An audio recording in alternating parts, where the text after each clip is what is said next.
There we go. Hi, and welcome to Gold Mines. Today we are talking to Concept Barbershop. Over here we have Con. On my right we have Ty, Yes, who's sir. over Kingdom Coffee Roasters. We did a show with him today. We're drinking his coffee. If you would like, Ty, why don't you plug in your website real quick and tell our audience where they can find your coffee beans at? So you can find the coffee beans one at my shop. It's in Folsom, California. Website is kingdomcoffeeroasters.com. You could pick up beans from there or my shop. Awesome. So today we're going to focus on the barbershop. Today we have Con. He's been in the industry for several years. We want to go ahead and mine his knowledge and figure out the big takeaways for someone who's into cutting hair, Mhm. the tips, tricks, and if you were to start a barbershop today, what would it take? What were the mistakes? What are the takeaways? How can someone then enter that industry and get to a successful business quicker by knowing these tips and tricks? So uh, that's going to be kind of the theme. But we're also going to touch base a little bit on coffee because we have Ty, who's also an entrepreneur, and we want to find those takeaways as well, and see if there's any correlation, Mhm. Mm. regardless of the industry that people are in. Coffee, cutting hair, are there similarities? So if the audience has other businesses that are in other areas, could those takeaways really be applied for investment into opening up some other industry business? So stick around. Hope you guys enjoy, and hopefully you guys get some good stuff out of this. So, Ty, Kingdom Coffee Roasters, we introduced your coffee, enjoying it right now. Go ahead and give us a quick intro into how you got started with coffee, what got you into the industry, and just a little bit about yourself. Yeah, I appreciate that, Corey. I've been officially in business for 7 years.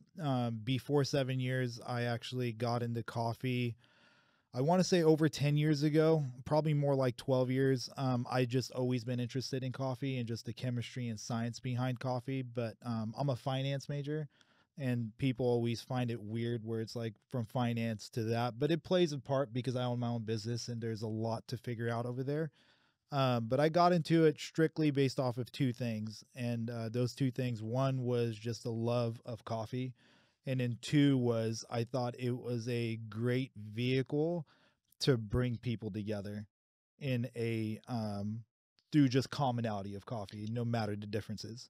I will say, every time I swing by your coffee shop, I do see a bunch of people talking to one another, and sometimes Yeah. I see you sitting down with customers, just having a conversation. So Mhm. I definitely think you captured that Oh really yeah, well. I appreciate It that. does bring that community together. So Folsom, California, you guys are very lucky to Mhm. have Kingdom Coffee Roasters in your city. Thank you. Con, please share about the Concept Barbershop. Give a quick intro about yourself. How long have you been in the business? Okay, so I got my license in 2013, and I opened up my own barbershop in 2016. And we've been in business since. We survived a pandemic, and we're Mm. still going. And I've learned so much throughout the years. But I started cutting hair back in high school, and just for fun. I went to college, and I also studied finance as well. And eventually just follow my passion into barbering, and I've learned a lot. And You just mentioned something that you started cutting hair early on. Why did you even start in the first place? Like, how did you find that passion? Like, you're a finance major. uh, You're also a finance major. I know. Why do people in finance majors end up opening up their own businesses? I mean, it does make sense financially It's for true. sure, but yeah, why barbershop? Why not coffee? Or why mm, not automotive stuff? Mm. Why not a pizza joint? well, it was the summer when I was in my sophomore year going into my junior year. I had a friend named Bomb. Remember Bomb? Not really. I'm Okay. sorry. It's been so long, man. That's like 20 years. You're asking me to Okay. stretch back into my Yeah, memory. long Well, time. I had a friend named Bomb, and I went over to hang out with him at his apartment, and he asked me if I can cut his hair. And it was the most strange question ever because I had no experience in cutting hair. And this was before YouTube and Mhm. before Google, I believe. And we were searching on the internet how to give a haircut, and we were reading the paragraphs, and we were just lost. And we're like, you know what? It's summer. We have nothing to lose. I'll cut your hair, you cut my hair, just for Mm. fun. And it was hot, you know, because it's Sacramento, and you know, I was just trying to figure it out. And but at the same time, I was like really curious and enjoying it. And he cut my hair as well, and he gave me a better haircut than I gave him. And I became the barber. And then summer, my birthday's around August, and my mom asked me what I wanted for my birthday, and I was like, you know, let me get clippers. I'm gonna try to cut my own hair Mm. because there was a barber shop right across the apartment, and they would always mess up my haircut. No matter how I try to explain it, I could never get the haircut I wanted. So I thought, let me try it myself. At the very least, I'll mess up my own hair. Mm. And that's how I got into it. I started cutting my neighbor's hair, my friend Jason, and even Wes. He was like Mm. my second haircut. I started convincing all the little kids to ask their parents if I can cut their hair. And I started to really enjoy it. And I knew I was getting better when I didn't have to ask them. They started asking me for haircuts. And I just continued with that hobby all throughout college. Mm. And Wow. just stuck Wow. with it. So you just kind of randomly fell into Hmm. being a barber through just trying it one day because of your horrible experiences. So you're like, I hate people messing up my hair so much that I'm gonna buy clippers and learn how to cut my own hair. Hmm.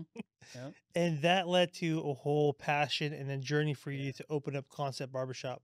Mm. So take me through the journey. You started there at the apartments, cutting the hair in the community.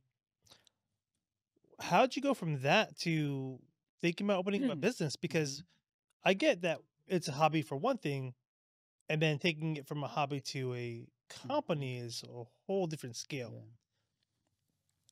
Yeah, like I said, I went to San Jose State to major in finance. And when I first started college, I was very excited. You know, I was eager to learn all of the business theories and stuff because I've always wanted to Mm. open up my own business.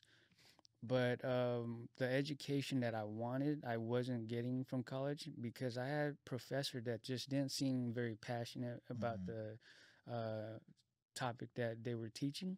And eventually I lost my passion into it. Wow. And I knew I was struggling to go to class, to my 9, 10 o'clock class. You know, so I looked ahead and I'm like, where am I going with this? You know, I can't see myself working in an office because I don't enjoy it, you know. And then one day I went to go hang out with a friend to play games in his garage, and he had a barber set up. While I was playing game, he was cutting our hair, Oh, that's dope. and I was Yeah. looking at him, and I'm like, I really enjoy cutting hair. I have a great time.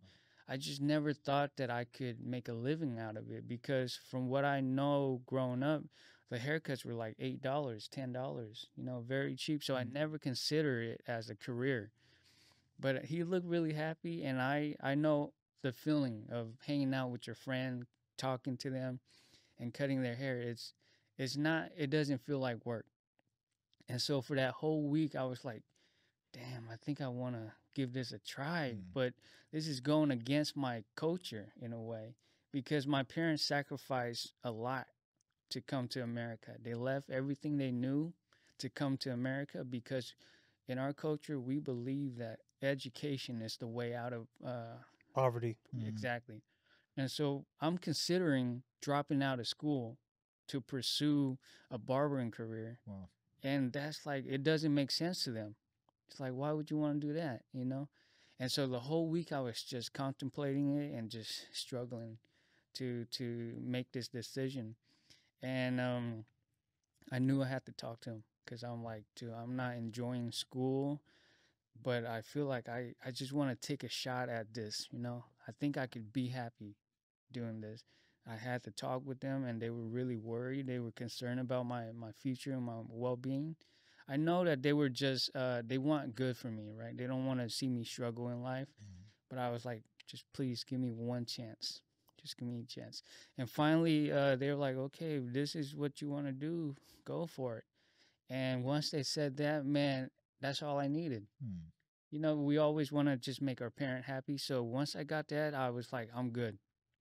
And I researched the barber schools in my city or in San Jose, and from there I just went pursued it. I enroll, and it's 1,500 hours, and I finish almost in the fastest time you can finish because based on going through school, I had fundamental discipline, you know.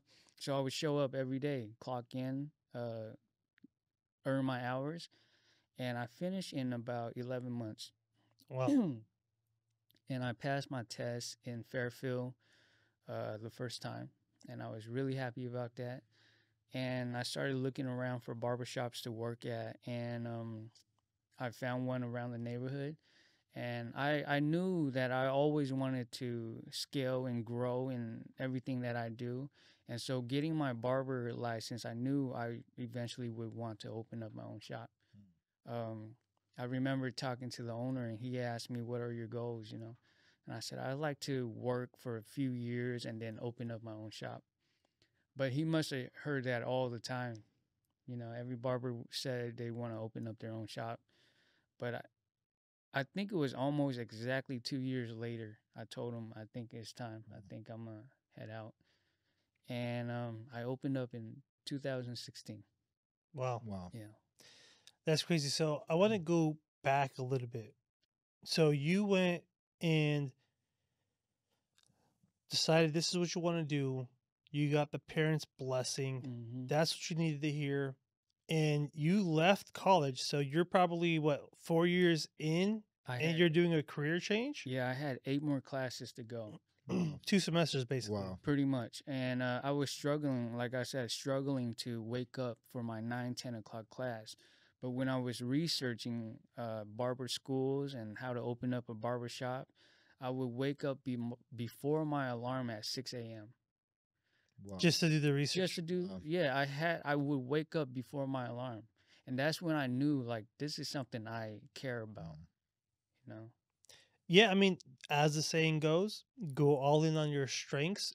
Do you think that working for someone else is necessary to open up your barbershop? You know, I think what helped me a lot was just listening and paying attention to things and watching. Hopefully, if I can watch and learn through other people's mistake, that could save me, a cost. I would highly recommend working at a barbershop first because you start to see little details that you wouldn't know. I see how often he has to refill the supply, how often he has to wash the towels Hmm. and things like that. Things you don't know what you don't know, right? So things I couldn't have understood unless I've seen it.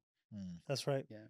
So, someone else coming up in the barber industry, in addition to having the passion, because it really sounds like it's not just a job you open because it's desirable or prestigious. Hmm. It's like you have to have it be a it factor for you where it's something that you truly enjoy. It's something that you're truly passionate about for you to move in that industry. Now, I want to pause there and I want to pivot to the coffee shop for a Hmm. second. So, Ty, tell me about the coffee shop, man. Like, so did you have a similar passion? Because, and did you work at a coffee shop? And what's the similarities with him going through his journey and you going through your journeys? I'm trying to find a commonality of So a little bit similarities, like going through college, I never wanted to open up or have my own business. I've never. Mine started out as a hobby. Hobby turned into a passion. Passion turned into obsession. Damn. Those three Okay. things. Those three things that I like clearly remember. So going through school, I never once had a business. I didn't know where to start, how to start. And the starting out was a good friend of mine was working for a bigger coffee shop that's been acquired like a few years ago for a lot of money, and he was already transitioning out. He had nothing going on, and I wanted to start this thing or start this coffee shop because it was an obsession. It's all I thought about, right? I learned everything there was to learn, and it was around the time where there was no man, I didn't have information. I mean, essentially, I was like knocking down on doors, going to coffee shops, asking questions because I couldn't really find outside of like books that like you could only understand to a certain point. Whereas like I don't know what this chapter is talking about. Let me go to a coffee shop and ask, actual baristas and roasters. And then I had this friend that has a plethora of just knowledge, and he still does, and he's like great from college. And so that helped on. So he worked at a coffee shop. So he knew the ins and outs of it, right? I only knew the ins and outs of like the science behind coffee and coffee just in general.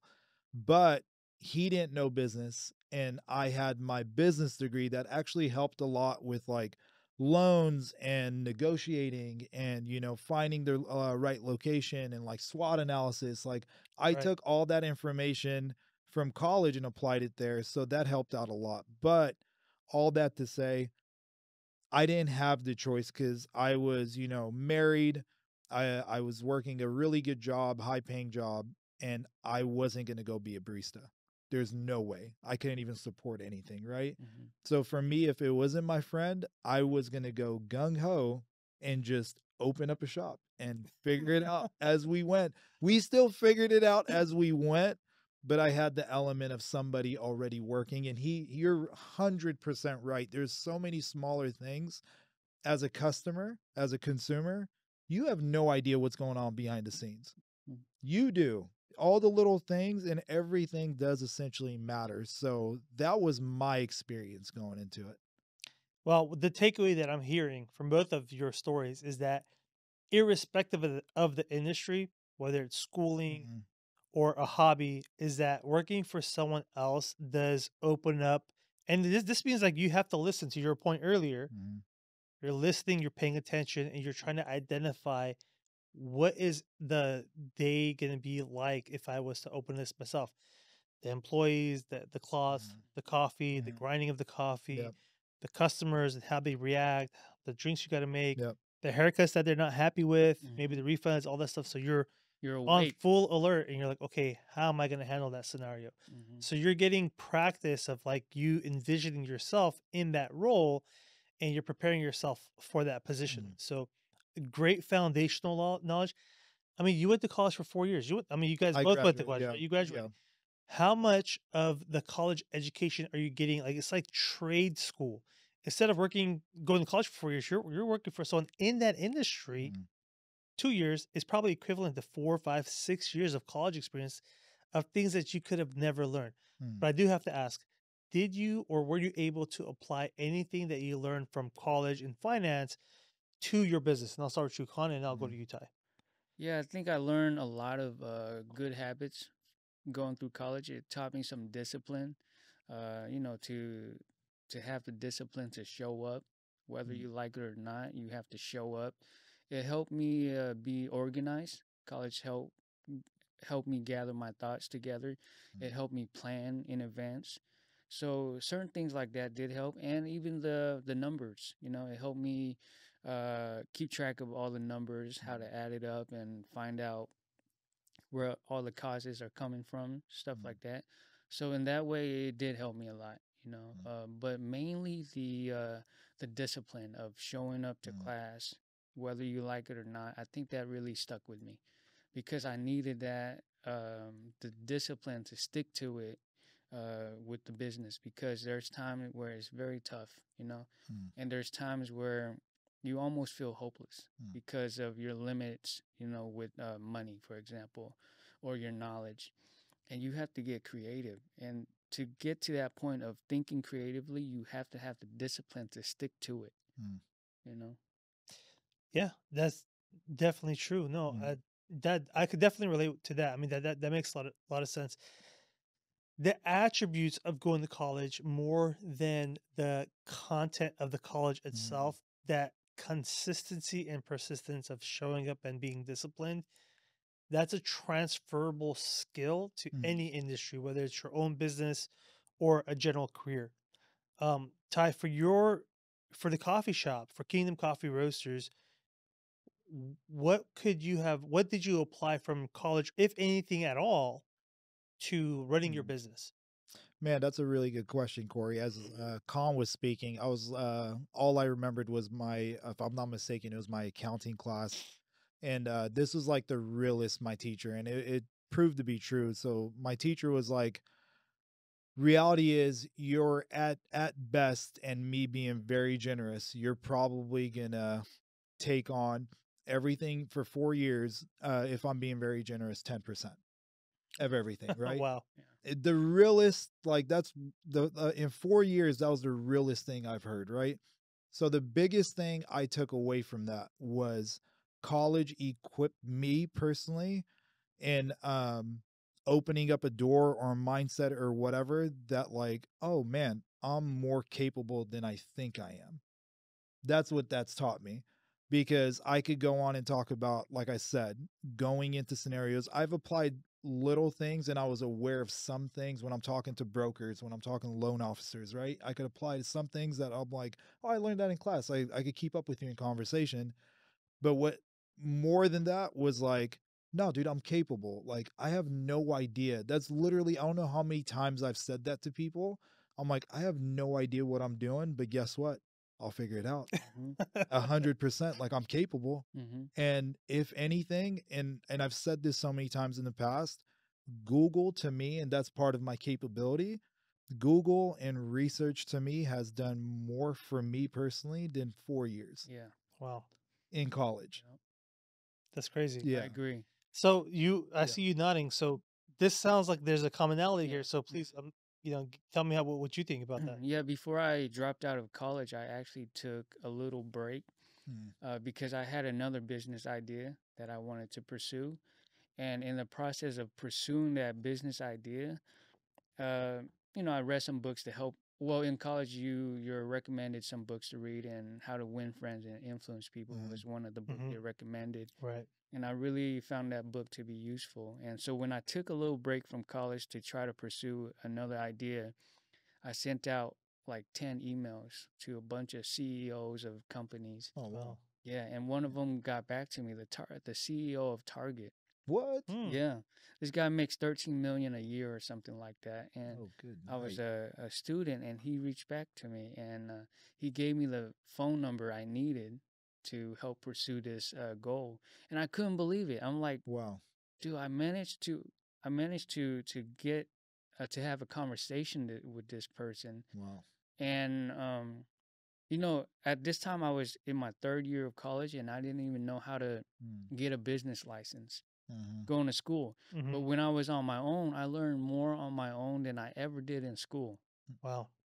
But I knew that at that age, there's no way I could get the loan I needed to open up the business I wanted. Mm. So I thought I got to go back to school, work for a few years, and then pursue it. Mm. But when I went back to school, I realized all of us were like zombies. We would walk up the stairs, go into our class, open up our notebooks, take down these notes without even thinking why we're taking down these notes, and just are almost fed to just take info without thinking, without being Mm. creative. And so I thought that school really killed my creativity in a way. Wow. But to your point, Ty, like I didn't really learn too much from school. That's what I Mm. realized. On my own, I learned more on my own than I Mhm. did from school, and that sucks. That does suck. I mean, it kind of sounds like YouTube Academy, Google Academy Yeah. 100%. Yeah. has its benefits. Yeah. Yep. Hmm. I'm just being honest. Yeah. And then it's also back then, you mentioned YouTube and Google and all that stuff. It was far less information Hmm. back then. Oh yeah, for sure. Far less. So just like even having to navigate, and I've also reached out to guys that were, in certain degrees. And I had a buddy, risk management, right? He was working for Bank of California at that time in their risk Sure. management department, and I reached out to him. I was like, dude, like help me out in certain areas and stuff. So I had resources too.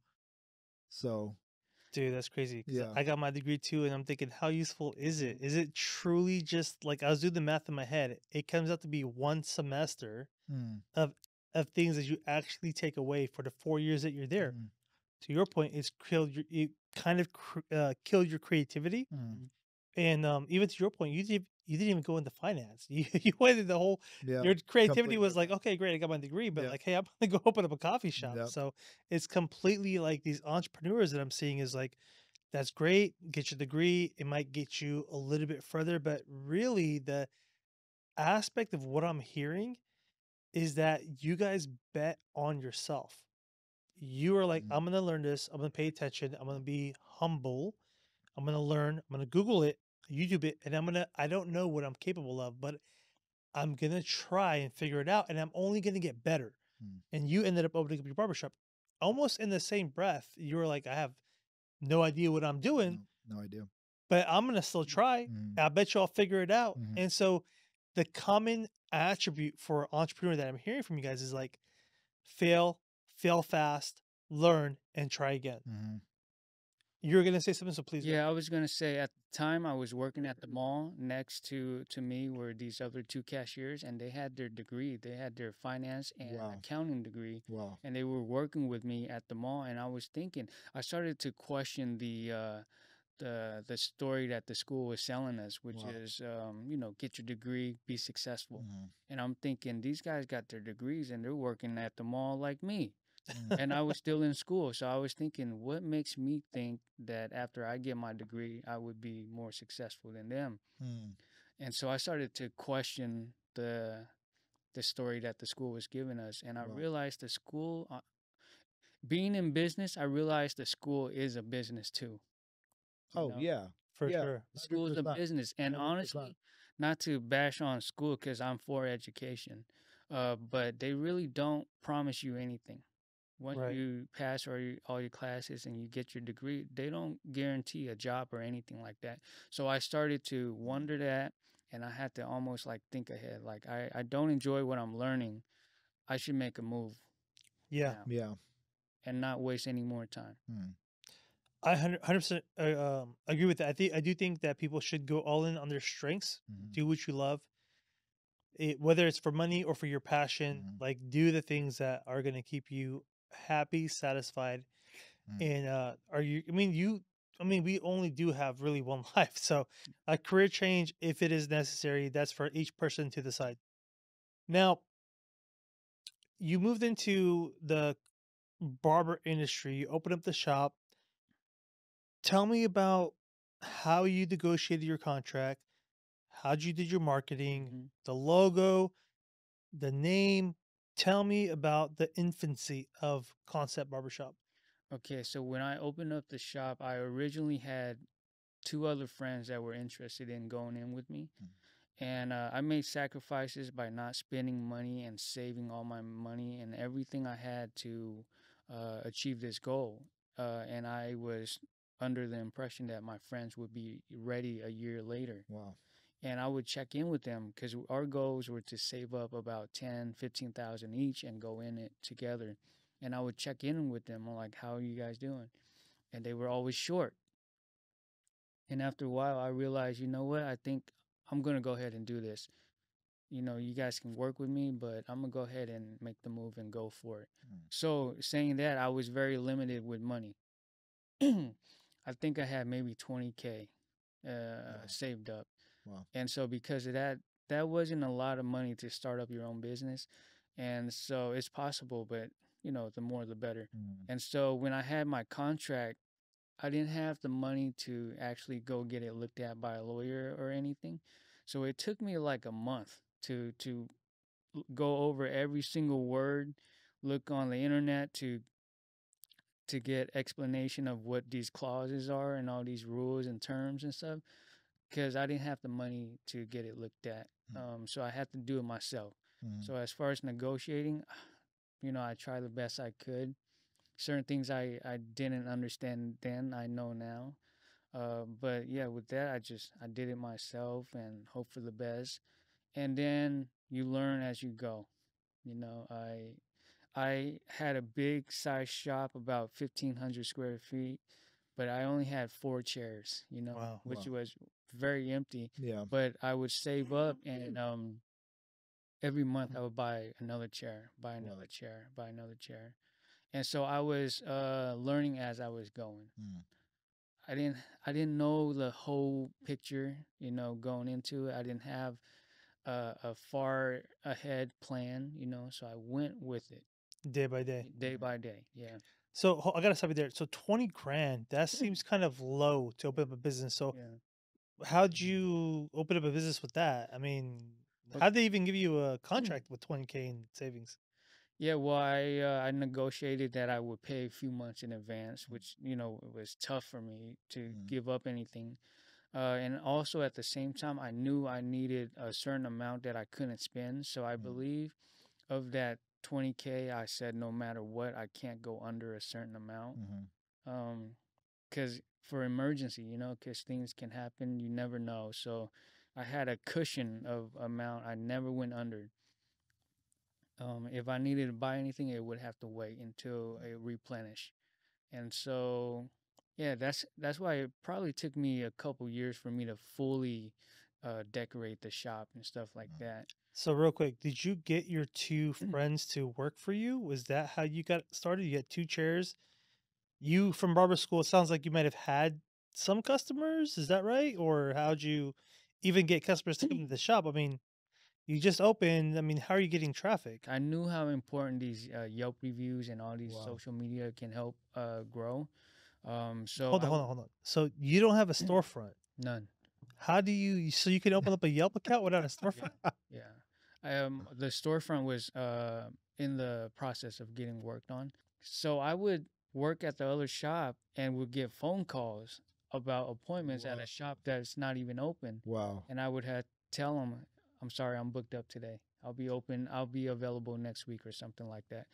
Because I knew that Yelp was such a great tool. Mm, I believe it's like the second best thing to word of mouth.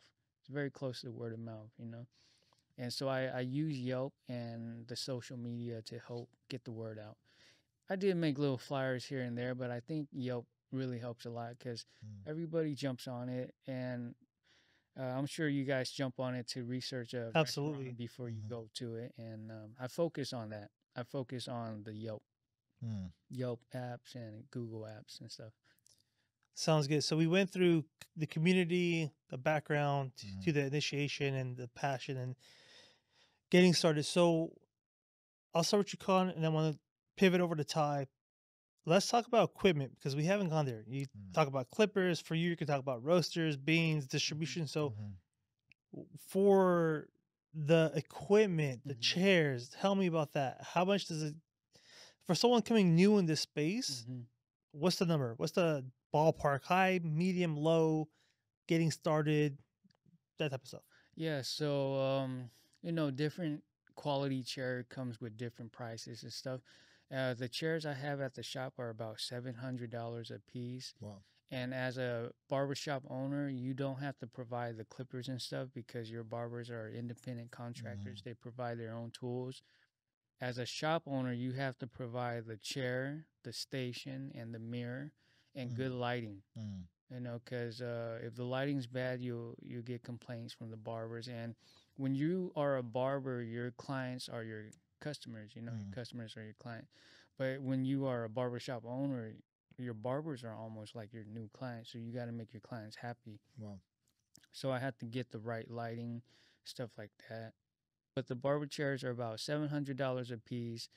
The station can range, but I spent maybe about few $100s, and the mirrors is about $80 a mirror or something like that. But like I said, I bought as I went, because I didn't want to go under my budget. Mm, So you scaled Yeah. essentially. Mhm. So it doesn't sound like, I mean, you talked about the good lighting, the mirror, the barber has all of the clippers, the Mhm. mm. scissors, all the good stuff, the shampoos, and maybe are you supplying the shampoos? Are At they the Yeah, supplying it or I would supply all the little stuff, the tedious little stuff like the neck strip, the little white paper Oh, that yeah. goes around your neck. Mhm. I would supply towels. And at the time, we didn't have a shampoo station yet, so I didn't have to supply that. But I would supply the little blue water on the table. Mhm. It's barber side. It cleans the combs. So little things like that I would supply, but you don't have to because the barbers are independent. They should supply it themselves. But if you want to provide or give them an experience that make them want to go to your shop, Yep. you might want to consider offering those things to your barbers. So it sounds like a key aspect of being a barber shop owner is treating your barbers as your primary customers. They Mhm. are, Yeah. if they are happy, the traffic to your shop, the customers are going to be happy. Plus, you want to make it a good working environment for them to Mhm. not leave, Mhm. essentially, to retain them. And then they don't have to come out of their pocket. So they're like, oh, I'm saving a little bit more money. I could just see that kind of happening. And Yeah. Mhm. maybe they take that into consideration of these little perks Yeah. to Exactly. retain them. So Yep. that's actually, yeah, great takeaway. Ty, for a coffee shop, I mean, barbershop seems like very low overhead Mhm. compared to a coffee shop. So what kind of equipment goes to into a coffee shop and running that? Yeah, so I mean, I've said this like so many times, like coffee to me, coffee shops don't make sense because the amount of money that you spend on opening up like a dream shop or a halfway dream shop doesn't equate to how many cups of coffee you have to sell, right? But the idea is volume. But so it all depends. It depends on what you're wanting to do. So when we started out first, we had a cart. We were just doing like catering events and weddings and parties and name it. We were there. And our cart, maybe I mean my brother made the cart and then we maybe had like under 10 grand of gear, Wow. right? So you could do that and it could be profitable. And I mean, I'm not counting like you would need a truck and then haul and all that stuff, right? And then that's not even including like my small little roaster, which was about, $4,200. But going into a larger scale, um, like we did, we spent like little under 130, Wow. and then if you're wanting more than that, you're talking about like the average coffee shop in America. If you look up anywhere, it'll tell you be prepared to spend like a quarter, Wow. you know, Yeah, that's and it's quite a a bit of lot. And capital. then when you're thinking me being finance, right, numbers and all that stuff, like you're like spending $250,000 selling $3 of coffee. It doesn't add up. It really doesn't. But and then once you're in it because of volume, you're like, okay, there's money here. It could be money here. But I like me personally, like I didn't get into coffee largely due to, like I said, it was an obsession Mhm. and it was people, and getting the loans and everything, that was a whole different task. And getting a spot, that was a whole different task, Mhm. and it was a lot. It's a lot that goes into it, but I think that's just in any industry, in any business, whether you're spending under 20 grand, it was still a lot. It felt a lot, right? Yeah. Going through it, and then it felt a lot for us for spending 120 something thousand dollars. It just felt a lot altogether. And that's on the low end. I mean, Low end. that's Yeah. cheap. Yeah. And that's probably because, I mean, correct me if I'm wrong, but you did a lot of the labor, the Dude, modeling, and everything. you, If we didn't do the labor, we would have been at a quarter. for sure. We Yeah. would have been at a quarter for sure. We did the bathroom, we did like a lot of the electricals, we did the plumbing, we did everything that we were allowed to do legally, for the most part, and then stuff that you needed licensing, contracting, because the city's coming to check you out. The engineering, just my engineering was, if I'm not mistaken, was 14 grand.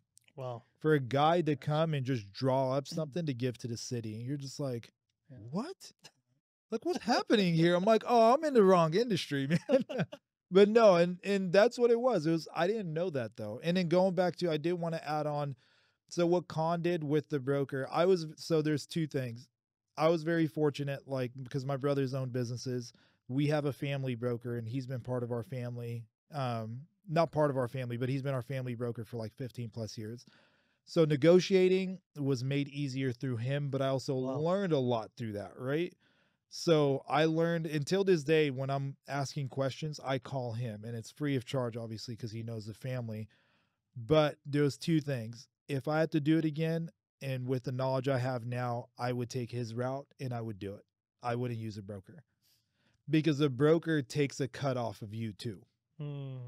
because they're doing a backdoor deal that you're not going to fully know about. And he's not going to touch, he's like any broker will be like, what's the number you're looking for? And they will go bat for you, to get you that deal, right? But what you don't know is he's getting paid through that deal too, which is business and it's okay. But if you do it yourself, you could possibly get a better deal, but us being brand new, and I mean, the landlord wanted, like, one of the landlords was like, I need to see 100K in your account before I could even open the door and have you come in, right? And I'm learning all this stuff, and I'm like, what? Like, no, like, I got 40K, and they're like, no, too low. So the broker was needed at that time because he was going to bat for us. He was like, oh no, I know these guys, their family, blah this, blah that, right? But there's ways you could finesse it, man. There's ways where you could actually even write letters to the landlord and these places and tell them, like, hey, be transparent, but like, this is what I have, this is what I believe in, all this stuff, and then keep doing it until someone's like, hey, you know what? Yeah, come through. I know you have a little amount, but come through. Why not? That's so crazy. That Yeah, reminds me of the earlier attribute of where like you don't know what you're capable of until you try. 100%. When you bet on yourself just there Yep. and you're able to get that deal, you don't have the right financing for every cookie cutter landlord, but Dude. there's going to be that landlord that you reach out and they give you a call back. Like the 10 that you reached out to, Con, one called you back. Mhm. You reached out to so many, Yep. and someone's like, "Sure, yeah, Yeah, this we'll come make through. this work. We'll Yep. we'll negotiate." So there are, you know, it's just a numbers game. It sounds like Yeah. you It really really gotta is. put it on yourself, take ownership of the successes and failures, and get it to a point where someone will say yes. Mhm. Con, please add to it. Yeah, and like I said before about paying attention to these little details and learning from it, the spot I found was not my first spot. You know, Mm. I had to talk to 4 or 5 other landlords, but every time I talked to one of them, I paid attention and picked up some new terms Mhm. and learned some new things that apply that helped me talk to the next landlord, and it Yep. built and it built and it built until I That's kind of good. had the lingo down and knew what to say and it sounded like I knew what I was talking about. Mhm. And so, yeah, just going back to being awake and paying attention to these little details and building your knowledge Mhm. and growing from it. Mhm. Yeah, no, that's crazy. So now the question that everybody's been waiting for is if you were to open up a barbershop again, Mhm. what would you do differently? Um, right off the bat, I can say I wouldn't go into business with my friends. I Mhm. wouldn't hire them Mhm. because it was very difficult to work with friends, just like we all here. I thought these guys are my good friends. It's different, you know. These are my close friends, but I've learned that it's true. You should try to avoid going into business with friends and maybe even family because of the communication.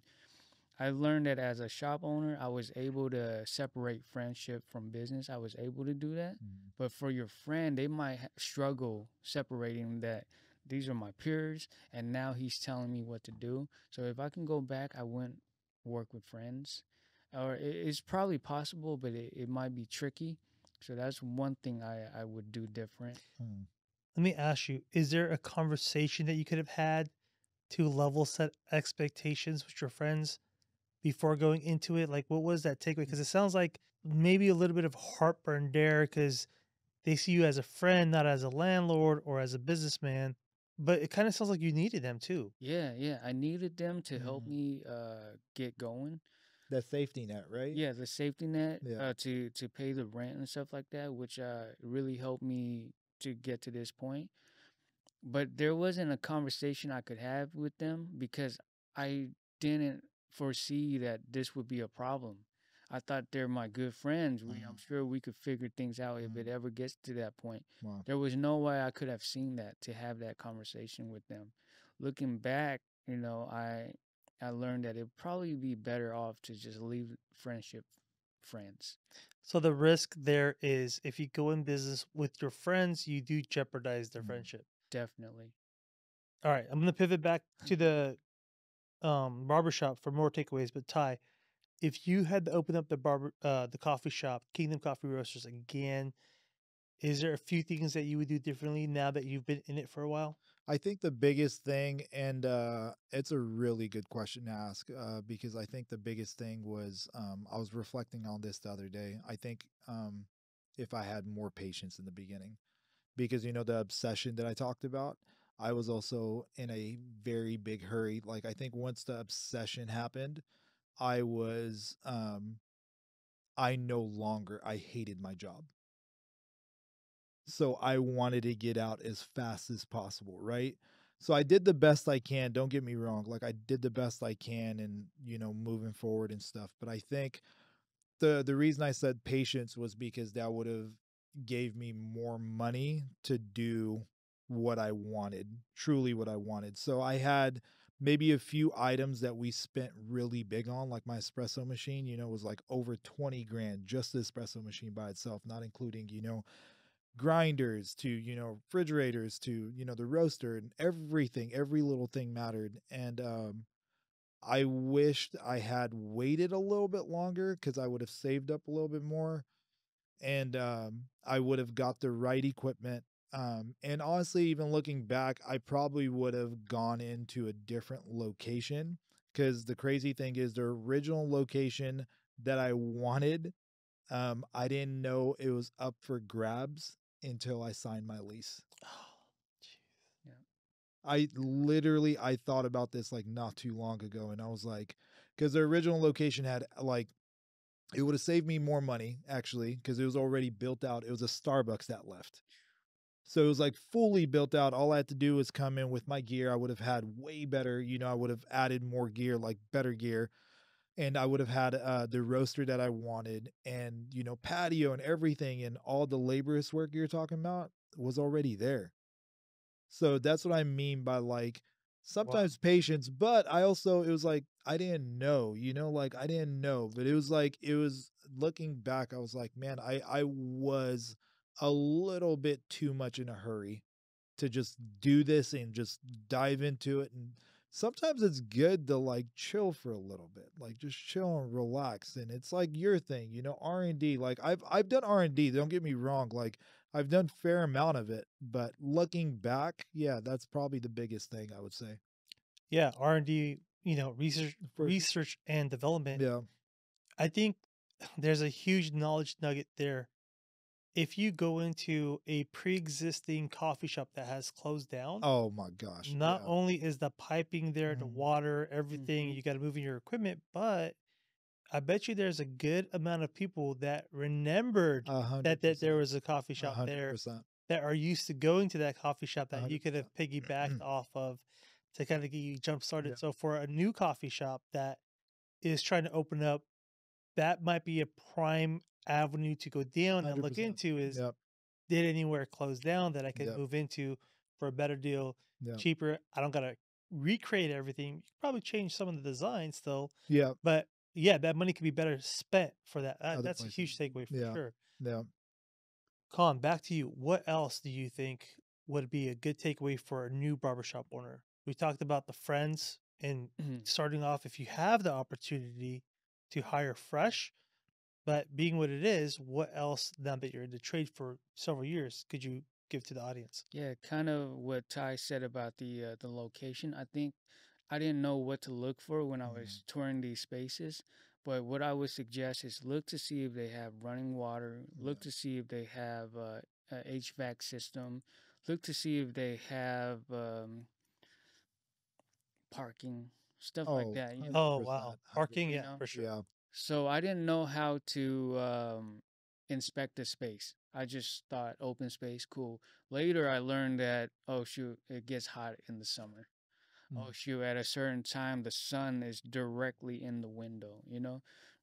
But again, you don't know what you don't know. So my advice is to really check the space out. Make sure the more things they have, the less work you have to do Mhm. for your business. Having a HVAC AC system really helps. Mhm. Yeah. A lot. Oh, yeah. When it gets hot, it gets uncomfortable. Check to see if they have running water.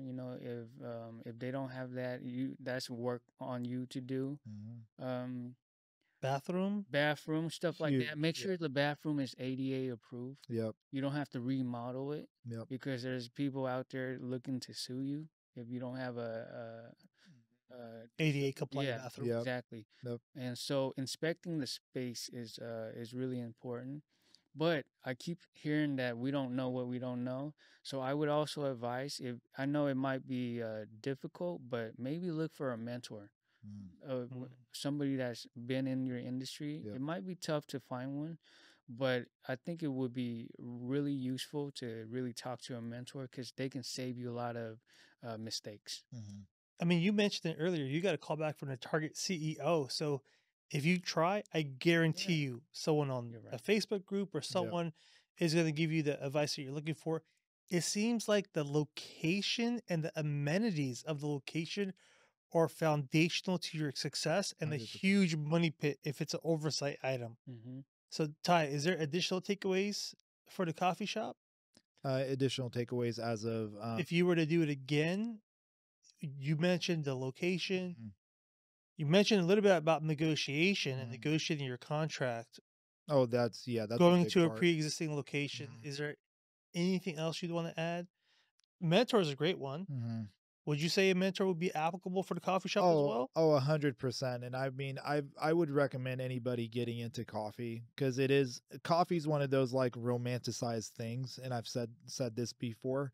Everybody wants to open up a coffee shop. Everybody, because everyone just thinks it's like cool and awesome and rainbows and butterflies. It is all that, and then so much more. So yeah, mentor is a big one and ask a lot of questions, man. If you're able to actually go into a barbershop, even given a few hours a week just to see the ins and outs and Hmm. all that stuff and figure it out, I urge anyone to do that. And do not, like, I know this is like the corniest and it's been said many, many times. Don't be afraid to fail, man. It's all part of it. Yeah, that's It's all great. part of it. Yeah. Con, any last takeaways? Another one is like don't believe or don't trust that the landlord or the property manager is in your favor. You 100%. know, Yep. That's a it fact. may seem like they have your best interest, but at the end of the day, it's their best interest. Mm, I learned that going through the pandemic. I realized, oh, they're not my friends. It's just a business to them, mm, which is fair, you know. But rely on yourself for your mm, success. Don't think that there's going to be nice people out that's going to help you. It would be great if that's true, but just rely on yourself and try to for forecast in advance if possible. mm, I think that was one advice my dad gave me was the ability. If you have the ability to look ahead, that could save you a lot of trouble. mm. Yeah. So good. Yeah, definitely the downstream dependencies on your actions are going to lead to those pitfalls. And so you could avoid a headache, Mm, take inventory of your risks, mitigate them before they become Yeah. issues. For sure, that definitely makes sense. mm, But to your point, like especially when push comes to shove, whether it's renegotiating your contract or being more in tune and paying attention to the nitty gritty details, you can hope for the best and prepare for the worst. mm, So you hope that the landlord is accommodating, but Hmm. what's your plan B? What's your plan C? Have your contingency plans in place Hmm. to execute if things don't go in your favor, mm, whether it's relocating to another shop, upping your prices, maybe, right? mm. Whatever those options are. Yep. Um, Sounds great, Con. So, where can people find your barbershop? You're in San Jose. Please let us know. Do you have a website? Where's your store located? If there's customers, what's the phone number they could call? Whatever you want to share, please go for it. Yeah, so we're located in downtown San Jose on First Street at 74 South First Street in the heart of Silicon Valley. And it's conceptbarbershop.com. Mm, And you can check out our Yelp, see all of our photos, and you can also book an appointment there. mm. Awesome. And Ty, where can they find Kingdom Coffee Roasters one more time? Folsom, California, 305 Iron Point Road. We're across from the old outlets. And you can find us at Kingdom coffeeroasters.com, and we're on Instagram and yeah, Yelp. Awesome. Well, thank you guys so much for watching this episode of Gold Mines. Please like, share, and subscribe. Hit that notification bell for the next release of the next episode. And with that, we'll catch you on the next one. Take care, and we'll see you. Bye. Peace.